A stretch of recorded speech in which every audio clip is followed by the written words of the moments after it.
What's up, everybody? Welcome back to another episode of HR Heretics. Today we have Andy Price on the show. Andy, you're a VC and you're also one of the best exec recruiters in the world. You've worked with huge winners along the way, including Snowflake, Confluent, MuleSoft, and Amplitude, just to name a few of those. We're stoked for this conversation. Welcome to the show, man. Thank you so much. So honored to be here. Thank you. All right, so I'm a fanboy, and I'm really excited to get into the nitty-gritty of executive recruiting, especially from you. So I want to start with some of my learnings at DoorDash. I worked really closely with Tony, and he always said the Michael Jordan of exec recruiting gets it right 2 out of 3 times. Why is the hit rate for execs so low? By the way, for him, it might be 2/3 because he's one of the best founders ever. I think that guy is a superstar and a great human and is really committed to building an A+ team. And he's thoughtful, very thoughtful about hiring, as you know. So I would say 2/3 in the world of Tony is one thing. The reality is, like, most often, I had a partner with one of the best venture firms in history, one of the top 2, you probably guess which one it is, say to me, we get hiring right 1/3 of the time. So I think that the reason for that is very simple. It's like, if you look at humans and then you look at companies, you have complex organisms, right? Every human is a complex collection of molecules sort of strung together, right? And the same thing is true of companies. Although what you do is you look at companies, they're far more complex than any individual human being. So if you thought about this as a parallel to like genomics, for example, right? And you're going, okay, can we understand genomics and then figure out like how to build drugs that fit this person's specific genomic profile, thereby increasing efficacy? Then you say, okay, that's a huge win in healthcare. So by parallel to making hiring go to more like 3 out of 3 as opposed to 1 out of 3, although Tony is again being generous at 2/3, you really would have a tough time. The reality is that there's so many variables that throw off. You could have a great candidate, right, and a great company, and yet those two just don't make it because of variables you cannot possibly see.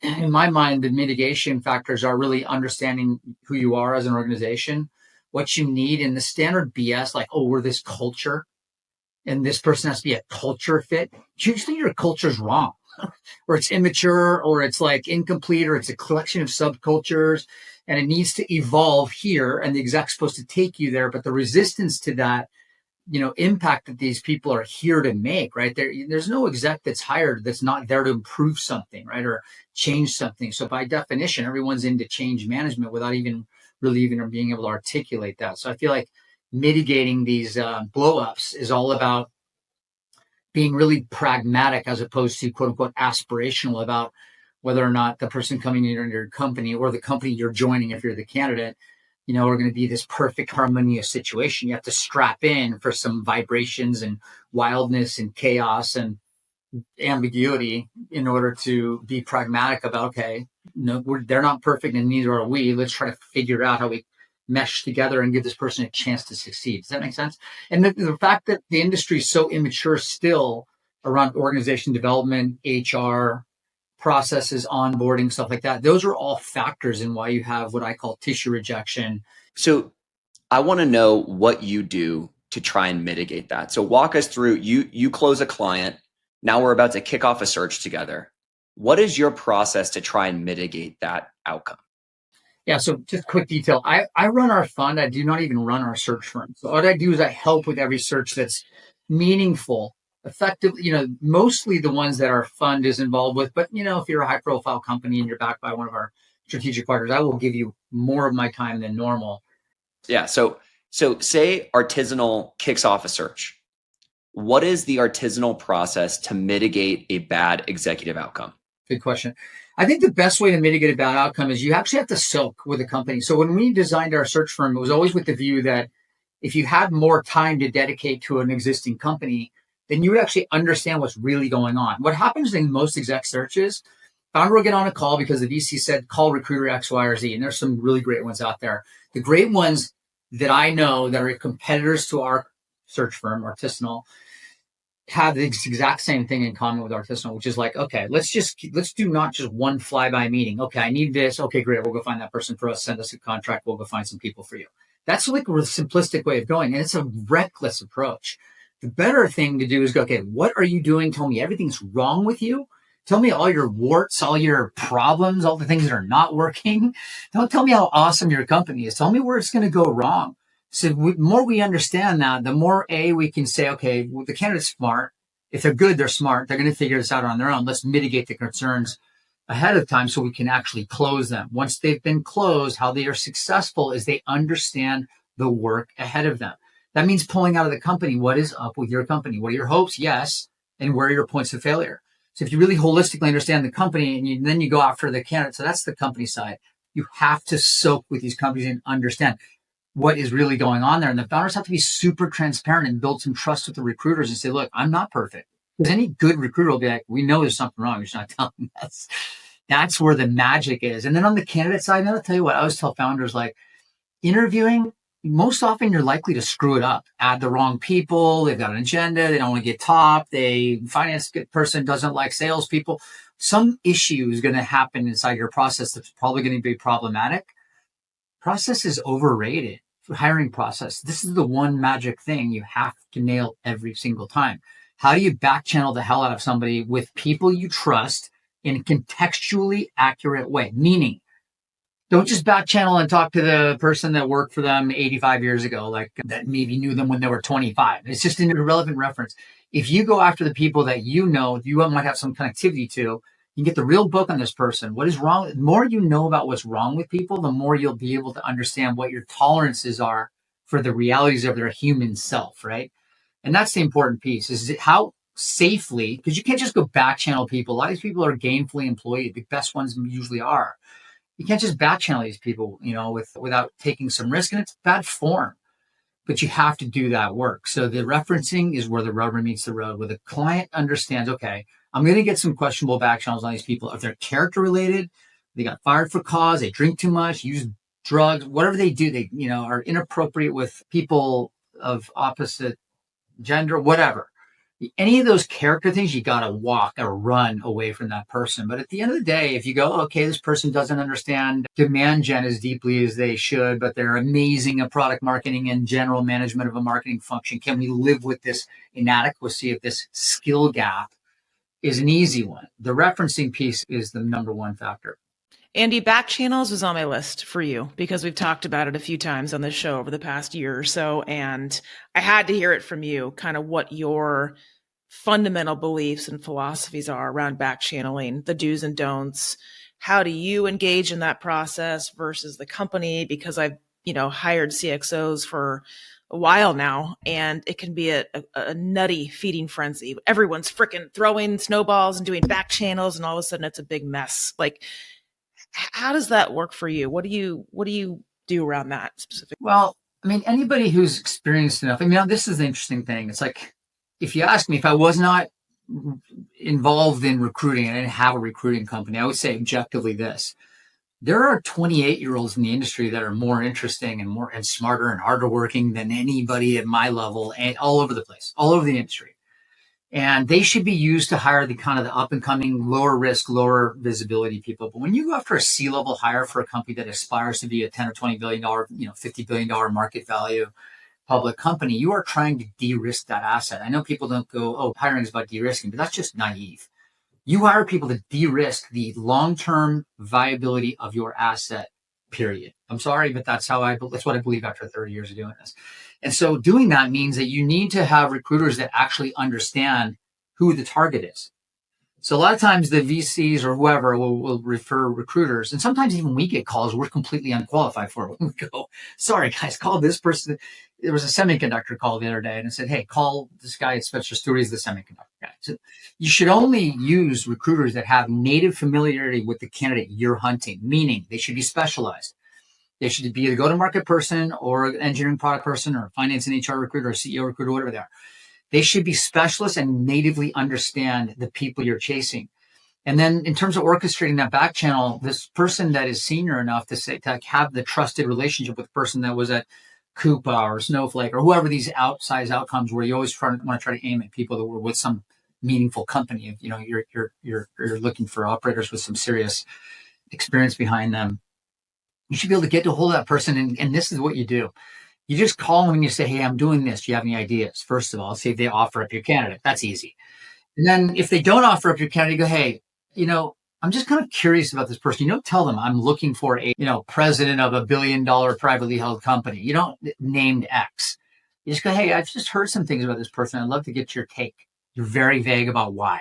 If you have a good relationship with that person, they'll offer it up. If you don't have a good relationship with that person, you shouldn't have called them. But being sloppy with back channels or just not doing them is worse than taking a little bit of a calculated risk and just asking about the person. But I don't recommend adding the additional context about what specific company it is and what specific role. You're just checking to say, what's your opinion of someone? Does that make sense? And then from there, you're digging into specific questions, but you just don't want to reveal who the client is because you got to assume these people are like in a high school locker room and they can't wait to tell somebody that they got a call about so-and-so and about this topic. I mean, people chatter. It's really kind of ridiculous and immature, but that's systemic in tech. Wow. So that's really interesting. What I'm hearing you say is the recruiter is actually doing the back channel. Are there times when you think the CEO should be doing the back channel? Yes, but tightly orchestrated. And this is the key thing. I mean, very few founders are really well connected to the executive network, right? So like, what's the likelihood that they were a C-level person at some A-plus company? It's usually like these younger people that pop out of an interesting company and they're 28-year-old and they're trying to start a company or whatever. They won't have that connective tissue to safely back channel somebody who's gainfully employed. So what happens, the recruiter does it first. It says, listen, I'm not going to tell you what this person said. I just teed it up. Now we're in safe mode. This conversation's already happened. Hey, there might be a founder. You think you're willing to spend some time with this founder extremely confidentially. If that person trusts you and you trust them, clear. If there's a lack of trust, I'd be careful. I would just get the candidate to a point. That's the last thing I'll say, unless you guys have a more detailed question on that. Wait until the person's somewhat in the tractor beam, right? They're getting pulled towards the Death Star. And I can't resist the metaphor, sorry. That person's in the tractor beam. You know they're committed to the company. That's when you're more in the safe zone. You have to say to the person, hey, listen, I'm going to check you out. You good with that? Like if people are worried about being checked out, it's a pretty big flag. The best people get, call anybody you want. I'm fine. I'm committed. I'm really excited about this company. You still want to have some decorum, still want to have some hygiene is what I would call it, back channeling hygiene. We're not just flying around, but you absolutely are correct to bring up the fact that the founders should do the back channel. They might just have to do the same one you're doing at a certain phase in the process in the tractor beam. Does that make sense? Is there a magic number, Andy, where you're like, that is way too freaking many? Stop. Or does it depend? People always go, I got to do 20. That's just hyperbolic BS. Nobody does 20. You don't need 20. You need really like 5 to 7 ones that count. Even 3 really count. I knew this person. I worked with them for years, hired them several times, fired them.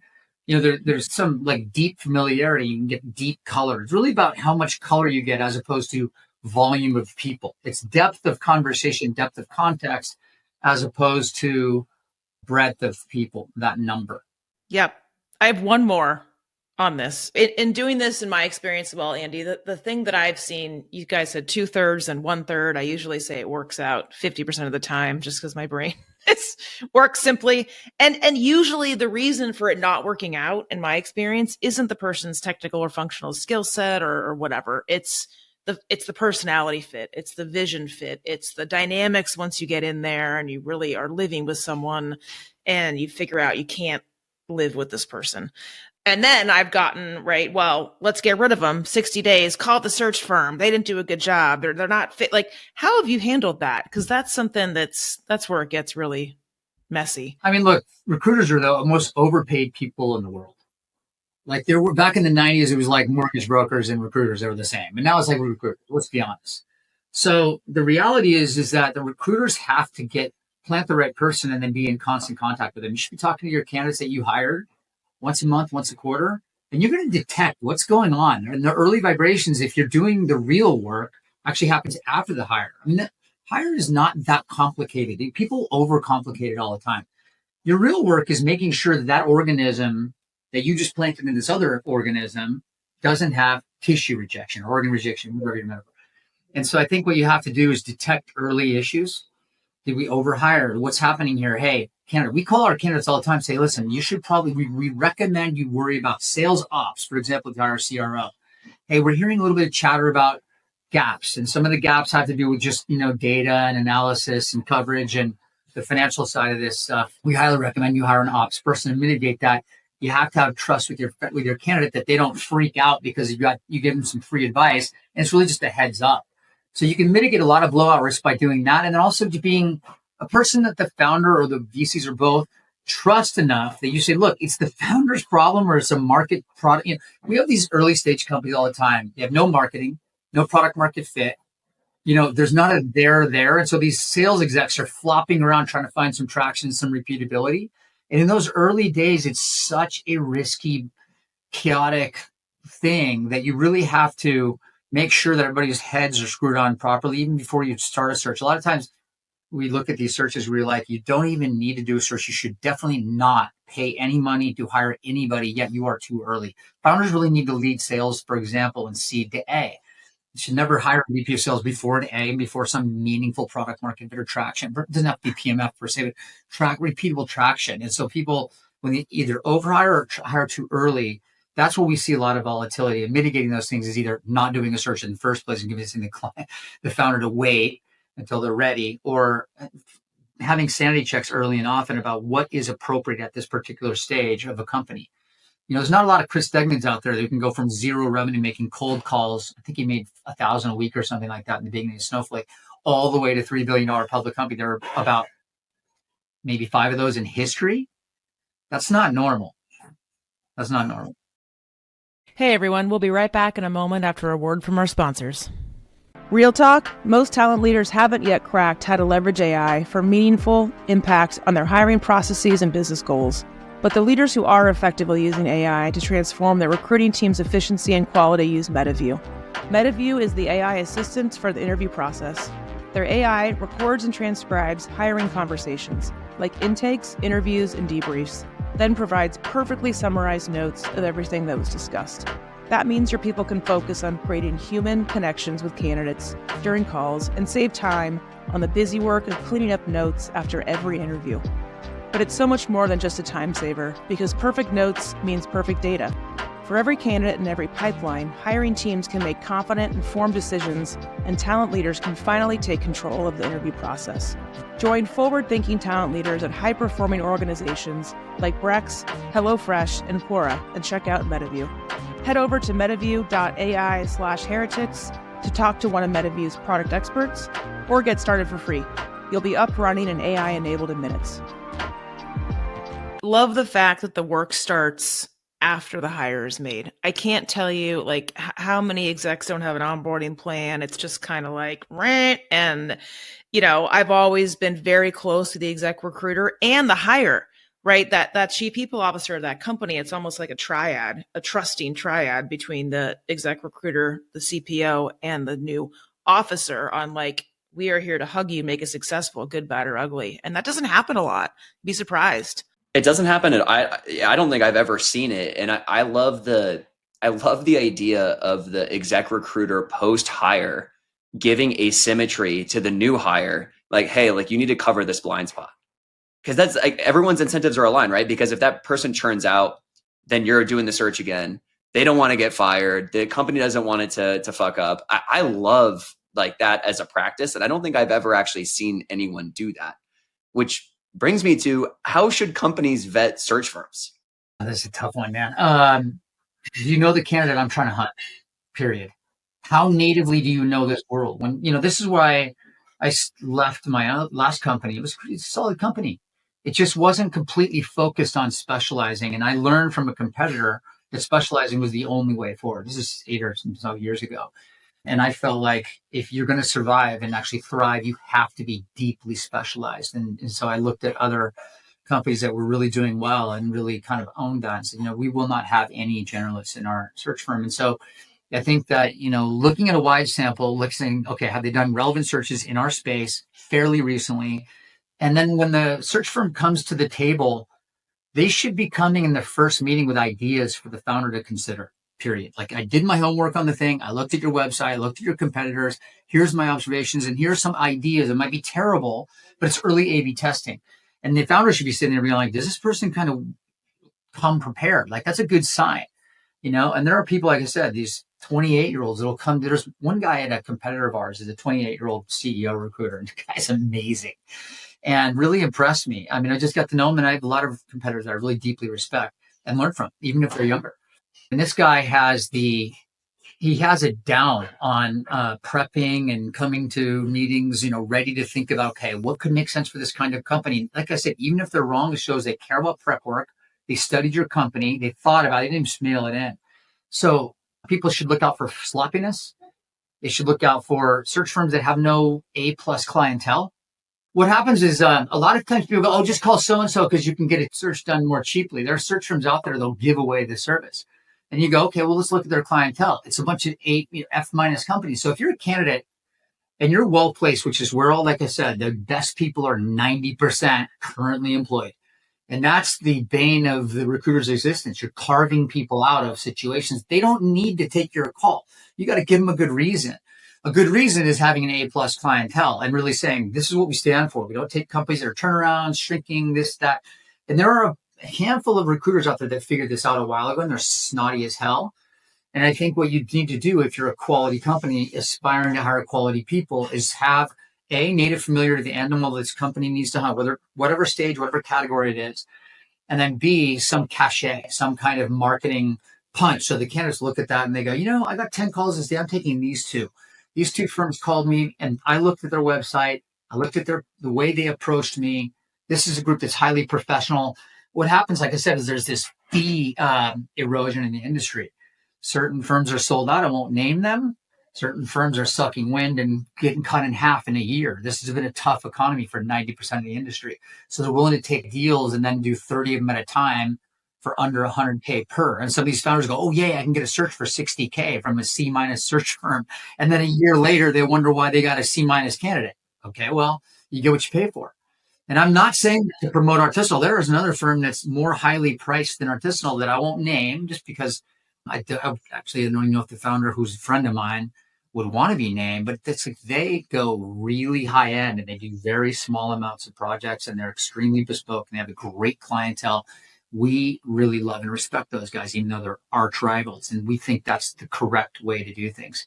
Be selective with your clientele. So a lot of the founders just aren't equipped to ask the search firms these questions because the VCs are kind of like, yeah, talk to these 5 firms. And the founder goes, okay, whoever sends me the lowest price contract is the service provider. That's a really naive way to think about it. Yeah. I've worked with a lot of search firms, Andy, over the past 15 years or so. And I'd love for you to break this myth I have in my head. And I'm just going to be vulnerable here. The name droppers, I can't handle.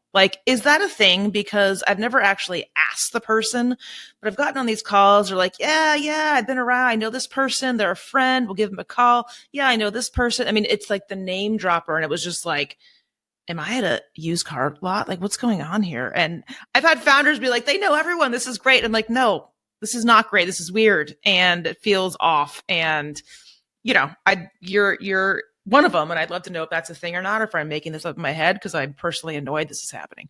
No, I mean, look, people should infer based on who your clientele is that interesting people. And other people should do your selling for you. If you have earned the right as a recruiter to be in interesting companies, having interesting clientele, it's because you work for other interesting clientele and the companies did really well and your hires did really well. Now you've earned the right to work for A-plus companies. If you have not, your portfolio of clients, your logo page, whatever you want to call it, tombstones, it's going to be pretty obvious who knows who, and you shouldn't have to even tell anybody. They should be going to you going, oh my God, you were with these companies. And even then, the best recruiters are usually going to say, yes, thank you. I did what I believe was good work, but the founder was amazing. And they're deferring credit to their clients and other people involved. And they're not ego driven. The best recruiters are interested in one thing. They have one thing in their scorecard, which is are my clients badass or not? Did they make it or not? And the problem in the industry is it's way too easy to get a bunch of transactions. Totally. 100K here, 100K there, 200K here, 200K there. And the money is so easy. It's like being a drug dealer house. It's insane. And so you go, okay, well, how do I not go to sleep hating myself for being overpaid? I have to over deliver. The high integrity people go, okay, my scorecard is very simple. How did my founders do?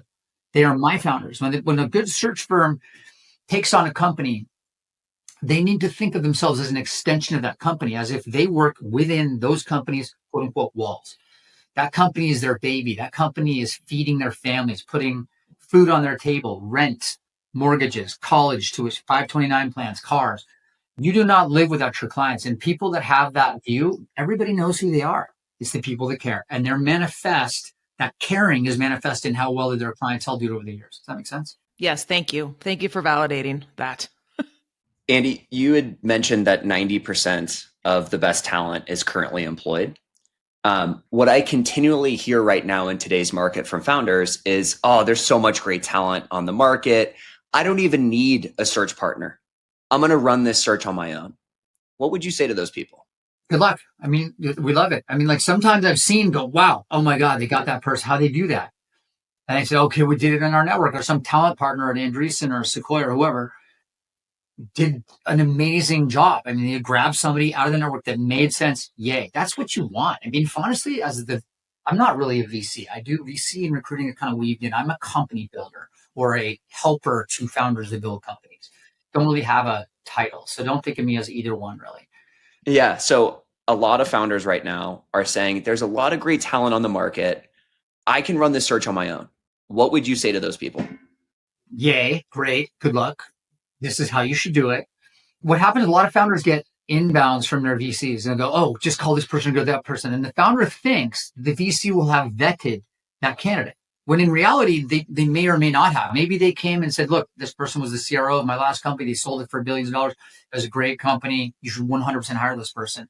And if the VC knew that person really well and was able to give the founder, an A+ deep reference, then you can accelerate your process, avoid the headaches of a search, avoid the cost. That is nirvana.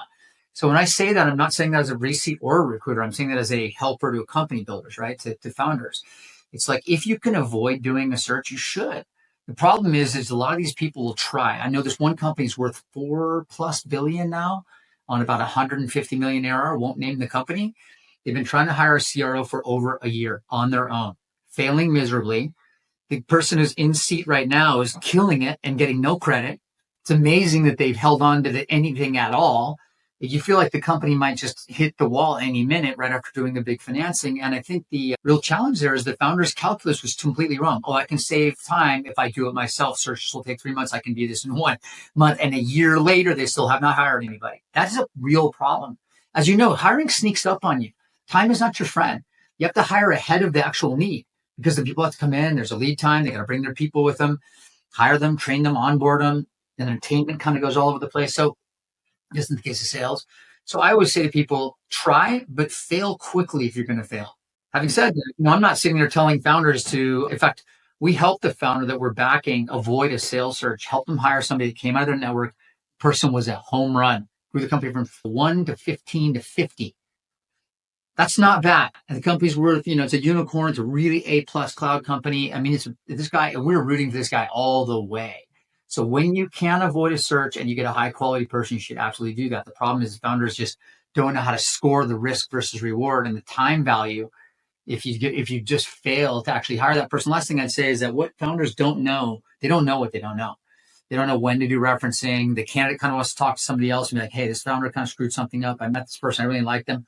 Can I trust the founder to give them the feedback? I need a third party to broker that feedback. I mean, there's a lot of things that you need from a third party that they don't get. So the founder will be like, oh, I already hired somebody. And then on the 1-inch line, the person vaporizes and they wonder what happened. Now they're starting from zero.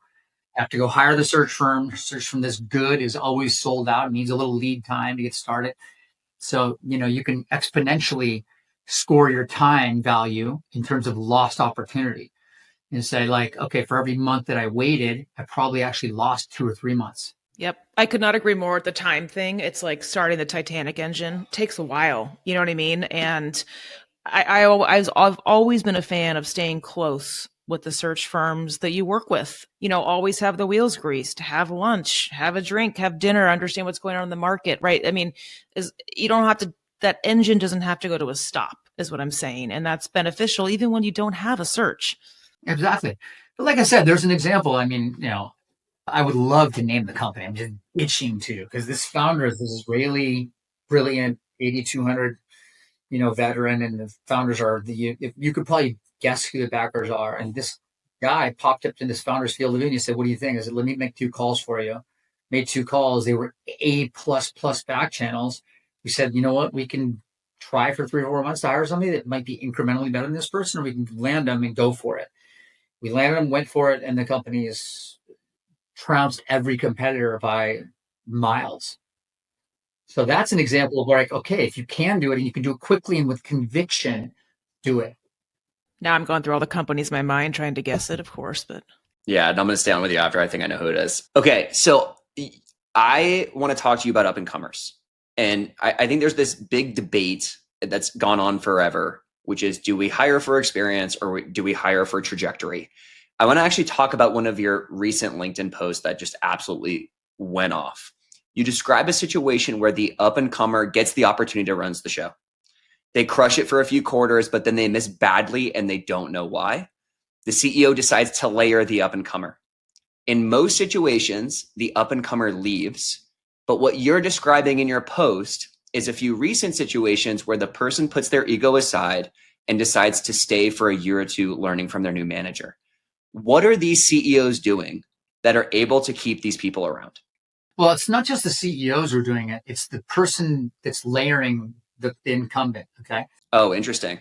Important thing is for the person. I'll give you an example of how it was really, really well orchestrated. You guys know Confluent. When Erica Schultz came in over Todd, Todd had done a great job. He grew the company from 0 to 100 million. That is extremely hard, as you know. That's the real work through the jungle with the machete in Colombia kind of work, right? Because brutal, dangerous, brutal, perilous, okay, hard. Those people are the heroes of tech in my mind. The really early nitty gritty, under the dirt under the fingernail people. But Erica came in and was like, you know what? Just give me a year. You're going to invest more stock. We'll figure things out. It'll be they convince us, the founders and the person who come in both go to the existing person and say, hey, thank you for the amazing work, as opposed to here's where you screwed up. And Todd wasn't missing quarters per se. It was really just about how much can we build capacity wise going forward? And can we look like a public company and do the beat and raise thing? And the theory was that Erica could do it in a way that the incumbent couldn't do it. And so at the end of the day, though, hate to name names, but Todd was a total class act about it. Stayed there, made sure that his people were cared for. He was the total adult about it. And then Erica was smart because she didn't come in saying, oh, well, I just have to fire a bunch of people and bring my own people in, just as it's the standard operating procedure. So you have really three players. The incumbent has to be an adult and care about the company that they just built. 2, the person coming in has to be classy, humble, listen, treat them like a partner. 3, the founder has to support this architecture and this ethos, right? This approach to make sure it lands. And you shouldn't be talking to candidates that are going to top somebody unless you're saying to them, how are you going to engage the existing team? Because, when you think about engineering and sales, right? You take those two functions, that's usually like 70% of an employee count. You have a few people in finance, a handful of people in marketing, some other things. It's usually around engineering and sales. Those are the big employment centers. If you screw up and misorchestrate a hire in leadership in either one of those functions, you could find yourself getting cut in half, which decreases product velocity, sales velocity, all kinds of chaos can occur. So I just believe in continuity and seamless transitions. I think those are the things that I look back on these companies that made these great transitions. In Snowflake's case, they went through 3 CEOs. Now they're on CEO number 4. People don't realize it was Spicer, then Muglia, then Slootman, now Shri. And so you go, okay, well, that's 4 CEOs and the company never missed a beat. Databricks, second CEO. People think Ali was the original CEO, was the second CEO. Palo Alto Networks went through like 5 or 6 of them. These are A-plus world-class companies. And so they orchestrated these transitions pretty well. That spoke to a pretty strong board and a pretty strong foundation and strong founders. But it was about orchestrating kind of the new person weaving in from the last person, and whatever function is, whether it's CEO or head of engineering or head of sales, these are high risk situations. And when people treat these situations in a cavalier way, and then they wonder why they blew up, it's because it was treated in a sloppy, cavalier way. I mean, this is not rocket science. Yes. The orchestration is so important, proactive, thoughtful, and then the mindset and the ego, which I distilled from all those characteristics you just said, of all 3 of those parties, just has everything to do with it. And everyone wins. They become a better leader long term. They get rewarded. The company goes better. I've seen it flame out. The ego's high, bad orchestration, shit show. Person leaves because of that, takes another CEO role just to show their badass, fails miserably, flames out. Like it's bad. And so a lot of it just has to do with just people being less elegant than they need to be, less thoughtful. Let's slow down to go faster. Let's think this through. What is this organism called the company X? What is this company's situation holistically? And how can it absorb the impact of a new player and some disruption? But, trying really hard to be thoughtful, elegant, empathetic. I know these are kind of soft words right now, but like at the same time, I really believe that they matter. And studying people saying, you know what, this person wasn't perfect, but damn it, they got us to $100 million and they slogged through the trail of, the sewage to get here, Shawshank Redemption style. I mean, those people deserve a lot of love and a lot of respect and a lot of not empathy, some empathy, but I think at the end of the day, it ultimately comes down to respect. And then they end up on a beach, sandpapering a boat, like he did at the end of Shawshank, just to stick with the program here. It's so well said, Andy, but I do feel like a lot of founders get really attached to the shiny new toy. And they get really attached to like new recruiting. Like new recruiting is exciting. It's fun. And they forget the people that got them there. I want to quickly talk about this like up and comer situation who gets layered. How involved should that person be in the interview process? Yeah, it's a good question. This is a tough one. It goes person by person, company by company. Some people, as you know, are great performers, but they're innately insecure. And so if you tell them, hey, I'm going to go layer you and here are the reasons, even if you're the most elegant person in the world and the orchestration is flawless, you might still get a person who's a prima donna or just insecure and kind of lets their insecurity run the thing and then they leave. It's like, you can't help that. In a perfect world, founders have a lot of trust with the person that they're layering and say, listen, it's time for us to bring in somebody, quote unquote, over you, but here's how I'm going to treat you. Are you on board? Or they start playing with the idea way before they execute a plan. Test the person out, feel them out. Hey, what would you say about bringing in somebody that you might be able to learn from? And then, a lot of times, believe it or not, the existing sales exec or existing marketing exec or whomever will be like, you know what? I would love to learn from Denise person from Snowflake about what world-class marketing looks like. I'd love to work for students. No one left Snowflake after the IPO. No one. And so why is that? Because people, and I ask these guys, I'm like, you've already made all your money. Why are you still there? I mean, I'm happy they're still there because it's a company I'm always going to care very deeply about. But they were like, I'm learning what world class looks like and skill looks like. I can't learn that anywhere else. If I go do another startup at Series A or Series B, sure, I might make more money, but I'm not going to learn what world class looks like. So they stayed for Frank. So if you organize, the conversation early enough and you're kind of treating it almost like it's a theoretical situation and you test the person reacts well, then you go, okay, I've got a clear path to move forward. But at the end of the day, you have to take care of your business. And if that means somebody is tapping out, here's one other thing I'll say. A lot of times the fix, actually, it's very interesting. There's another company that's growing at a quantum rate. It's one of our companies, a venture and search firm, portfolio company. And what's happening is the people that are getting layered are actually, it's in multiple situations. And those conversations are going on really early where it's like, okay, we're going to take care of you in this specific way. And this is what we're going to do. And we're going to have a long-term process. And to answer your question, we are going to get you involved in the recruiting process. You will absolutely get to meet your boss, but here's how you have to behave.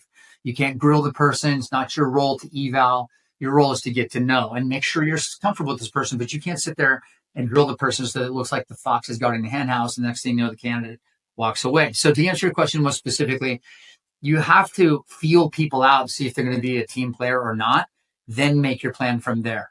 And the plan can go either confidential search or open search. And hey, we're going to have some disruption. But like I said, not thinking through these different things and these different personalities is where people get in trouble. And not setting expectations. I mean, there's so many searches where I had to jump in and have another pre-brief and have a chat on the different roles of the different interviewees and so many people don't want to have that conversation because it's not comfortable that, Andy, you're going to have lunch, but you don't have a vote, so to speak, in an elegant way, but that usually doesn't happen. So they go to lunch and they think they can veto the thing and it just all goes to shit. And then you have to save it, fix it, rewind and smooth it out. But listen, let's back up for 1 second. Think about these world-class companies and what they had in common. What they had in common is that they had these seamless transitions. If you look at, for example, Databricks, right? So Databricks brought in Kofoid over Gabrisco, but Gabrisco's still there. And it's really Gabrisco's show from a day-to-day execution perspective. And then Andy's obviously getting the company IPO ready. But that partnership is like this, right? And, if you think about the McMahon and Degnan combination where you had a board member mentoring a sales exec at Snowflake, these people are going into billions of dollars of revenue solidly performing, didn't need to get changed out. What founders should do is study these successful examples of continuity and say, okay, what were these companies doing behaviorally speaking? Who are the people there not getting blown up or topped or whatever? And then what were the founders doing to make sure that those people were evolving appropriate along the growth curve of the company? Like that's the ultimate goal. In Nirvana, you would have no executive recruiters because you would build a killer team early on, or maybe the recruiters do that, and you never need the recruiters again through IPO. But that's not normal. So I do think that more studying of A plus situations where continuity was a major theme and the early team is mostly intact, studying those situations is a good place to start. That is great advice and feedback. And so speaking of like the Nirvana situation, if I'm a founder and I have a team of up and comers, what should I be doing to help these people scale? Yeah, you have to invest in an advisory network and a solid board. I mean, one of the things that people do is they go, oh, let's bring this celebrity operator onto the board. And this celebrity operator the person's already an existing CEO of a public company, has about 1 minute a week to, spend on this, isn't going to, what we did with one of our favorite investing partners, can remain nameless. We brought in one of the best sales execs in history, guys retired, to be their operating partner and teach them how to not screw up hiring, go to market hiring. Because when you have an operator who's actually already done it before, they can zoom into a situation and say, you know what, this Andy Price guy, man, he's not going to make it. He's just flaky. He's not going to do this. You need to change him out. Or, hey, this person's got their, you know what, together, you're the problem. And so you kind of need that third party to A, train up the person, B, give the sanity check to the founder that, hey, there are issues that are beyond this person's control, or we can build underneath them. And let's try that to a certain point, build around this human being. So investing in your existing execs and knowing that they can't do everything themselves. When you hire a VP of sales, you can't expect them to be world-class at sales ops, orchestration, productivity, coverage, comp, the P&L, attainment. You can't expect them to do all that and then hit a revenue growth number that's always ridiculous. Everybody's always got these ridiculous expectations. About 1% of them actually hit or beat those expectations, right? And so I think that the most important thing is saying, okay, what do I do to equip this person so that they can actually shoot laser beams out of their eyes and fly? They don't just come into your company with an S on their chest and a red cape. You've got to help them, right? And so I think that's what happens. Founders just go, oh, I expect this person to do all these things. And then they don't invest in the team around them to actually help them grow. And they resist investing in that human. So they put more money into other things. And then they wonder why a person's flaming out. But there's always a story that's way deeper than anybody's advertising anytime a person's quote unquote vibrating or needing to be replaced. That story is where the rubber meets the road. Getting to that story of being like, okay, what's really going on here? Do we even really need to change this person out at all? Or do we just build up around them so that they can go farther, or mentor them with an advisory network or a board member? That is the best articulation for advisors and coaches that I've ever heard. And I just find that founders think like these people are going to come in and solve all of their problems. And it turns out we're all people. We all have strengths. We all have gaps. And so ideally, you're finding advisors and coaches that can round out the gaps and help improve people in those areas so they can continue to scale with the company. And augment the founders who usually are not great at giving feedback, developmental feedback, all these things. They self-proclaim that too. So, well, it's because they have imposter syndrome. They're worried that if they say something like, hey, Andy, you're not that great. I'm sorry, you're doing really well here, but there are these issues, and the person's going to walk out the door because they're too insecure to know that the person that they hired is actually an adult, probably. And if you say something in an authentic way that's data oriented and not hyperbolic or overly negative about some little tiny thing, and you're balanced about how you're positioning the person, hey, these are the things that are working, these are the things that are not working. Let's team up and figure out how to address the things that are not working. They'll do a part of that conversation, but the holistic conversation wasn't had. So when you diagnose bad hires and flameouts, usually it comes down to that. You're absolutely right to flag it, that if a person was there for a year or two and then all of a sudden they just kind of blew up, it was because a meaningful conversation wasn't had and then acted upon. They had to do with, let's make this person successful. Take, for example, Schneider and Haverty and all these guys at ServiceNow. We're talking about one of the best companies in modern history. It's worth $150 billion last time I checked. These people built that company from 60 million all the way through, and their prior company had tapped out at 300 million, got acquired by EMC. It was a good run, Data Domain. They were not equipped to run a $10 billion company. But Slootman kept working on them. It kept working on the people underneath them. And they saw themselves as needing to hire great people around them and underneath them. And ServiceNow invested in the bench. By the way, they were also, just so you know, a little wisdom to pass on, they were empowered to hire their own people and build their own teams, do their own recruiting. It wasn't controlled by centralized HR. So they could shape the teams in their own images in terms of what they perceived they needed, and it turned out to be right. So if you look at Schneider and Haverty and the team that they built around them, that system that they built, it endured far past them leaving. They brought the European guy now. He's the sales, he's the revenue exec. So you have a lot of continuity in another outsized, absurdly successful company. Had to do with investing in the people around the key leaders. Yep. All right. Last topic I want to hit is executive career management. And so my take is like careers are a game. And I find that the best execs play that game insanely well. What are the common patterns of how the best execs manage their careers? Best execs are somewhat selectively listening. They're never out looking. Because why? Because they chose a good company in the first place. And then the question is that good company starting to flame out or getting acquired or taken private or whatever? What's their motivation for, moving on? Or they're going to say, hey, I have this person I brought in to cultivate it. Now it's time for me to go off and do another one because I'm kind of bored and this is a little programmatic for me and I want to grow something again. So when you think about the motivations of people, that's one thing. But in terms of them, managing their own careers, the smart ones watch the industry in their spare time. They don't do it during their work hours. They're heads down operating, but then they take their spare time and they're like, interesting. This generative AI thing might turn into something. Maybe I should watch OpenAI and Anthropic, or maybe I should watch this company, that company, or should I think about workflow, or should I think about the tuning companies, or should I think about Cerebras doing this ridiculously screaming fast chip that they built? How should I look at this space? Because I think I want to participate in it. So they start studying the category and building a little thesis in their own minds about companies they'd be open to. And then they hang around the right people. There are 3 or 4 go-to-market recruiters that get all the A+ late stage things, and there are a bunch of them that do the middle stage stuff, a bunch of them do early stage. Knowing who to listen to and build trust with it, and then telling those people, don't ever call me about companies like this. It'll harm our relationship. They actually work with recruiters in a pretty bespoke way where they say, if you show me things like this, I'm more actively listening. If you show me things like that, I literally don't return your call. And the smart recruiters give them only the things they asked for. And then you have some ball control on that person. But in terms of people managing their careers, they're always kind of looking, okay, spaces. Should I be in this category? Is DevOps going to be more interesting space than generative AI? Is big data kind of getting overwhelmed by, AI, which is another way of thinking about big data? In other words, they're looking at the categories in which they're currently operating or want to operate in. If you're at Varonis, for example, and you're doing data security posture management, you might be like, Sire and these other guys are kind of coming up the curve really fast. And so what do I do about that? Maybe is my founder on top of this, or is my CEO on top of this? Do we have a game plan to stave off the horde? Or is this the end? What people at New Relic towards the end were like, God, Datadog's going to take us, take over the world. The smart ones saw that. And the company somewhat reacted, and they did some good things. They had a nice outcome. But at the end of the day, people knew Datadog was just going to win. You could see it.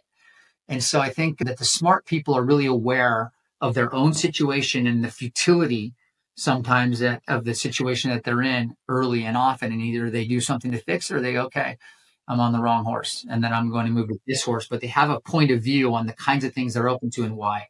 So a point of view was just in my head. That's so funny because I get questions. Hey, should I take all these exec recruiter calls? I'm getting 5 a week, and like, don't take a damn call unless you have some point of view on who you are, what you're open to, where you're going, why, and what that looks like, because you're going to have to answer those questions anyway. And you can spend all your time taking exec recruiter calls. My last question, Andy, is about exec tenure. Back in the day when I was young, it was 3 to 5 years. It was this, and then I've heard it's all the way to 1 year is acceptable, and everything in between. And there's just a lot of noise out there on tenure and whatnot. I just love your thoughts on that. I put out a LinkedIn post. I got so much hate on it one time. I can't remember how long ago. It might have been 10 years ago. It might have been 2 months ago about this topic. I hate the 1 year BS. It's like you can have 1 or 2 of those in your career. You have 3 or 4. It tells you everything about somebody. And then somebody was like, oh, it has to do with the psycho founder. It's like, no, it does not. If you are smart and you're judicious, you know how to vet a human being, Otherwise, why does anybody give you the right to hire anybody? If you're not a judge of character, you shouldn't have the right to be a manager or a VP or a C-level, whatever. Totally. So you should be able to look in the eyes of the founder, ask them questions, test them. One other thing I'll quickly say is people don't ask each other hard questions early on enough and gauge how the other person can handle a hard question. That's really important. And so I think tenure has to do with people being flaky and being like, oh, okay, well, I'm going to go make this money there or make this money there. And they're like little squirrels running around the forest, blindly trying to grab the acorns, stuff them in the tree for the harsh winter. And they're scrambling around, but there's no game plan there, right? Like they're not the alpha of the forest for a reason. They're lower on the food chain. So when you think about the people that really kick ass, you look at their career trajectories, they may go through 4 or 5 major runs, 3, 4, 5, 6 years apiece. 20 years, too long. 5 years, yay. 1 year, like I said, things go crazy. A company can get acquired. They can run out of money. There's all this volatility in the industry. 100%. Give people some passes for couple of these things here and there. But if you have a succession of 1 year things, it's like, I don't want to see your bio. Have some better judgment and come back to me. I always tell people when you hit me in LinkedIn, I'm like, I'm sorry, but your bio is like a dog's breakfast. You've done nothing. You need to go do something with someone else, then come back to us in 3 years when you've gone and killed it somewhere and proven you can stay somewhere and make a contribution. In a year, you can barely find your way to the office in the first year. I mean, come on. Totally. Well, I was expecting a strong response here and I got it. So thank you. We didn't even. I'm serious. Like the people we all aspire to and we all admire. Most people I know in the industry do admire people with grit, determination that did hard things very well. And you can only do hard things very well over an arc of time. It's not a 1 year. You can't do any meaningful impact in a year. I just really believe that. I don't really care if people agree with me or not. Okay. Resilience is definitely coming back in style. And I think that's actually been one of the nice things from this macro environment is like those people that are persisting are going to have great stories to tell. Just like you. Absolutely. People like millennials and these Gen Zers, man, people always hate on these kids. One of the things they will say is that they really value authenticity. Authenticity is like the number one buzzword for them. And it's getting old for some people. I'm like, I'm just not getting old to me at all. Authenticity is like, if that's your core belief that authenticity is like number one factor, then you have more real conversations with people and you can actually work your way through things. You're not pretending. There's no BS in sight. If you have that true north. So I actually think that the industry has been driven that way largely by the obsession with authenticity from the millennials, which they pass down to these Gen Zers. The best Gen Z people think about that first, and they know they have to live it too. Yep. Andy, you're a legend. Thank you so much for the time today. Thanks so much, Andy. Guys, thanks so much for having me. Appreciate it. HR Heretics is a podcast from Turpentine, the network behind Econ 102, Moment of Zen, and Turpentine VC. Subscribe, 5 stars, share it on Apple, YouTube, Spotify, anywhere you get your podcasts, all the things.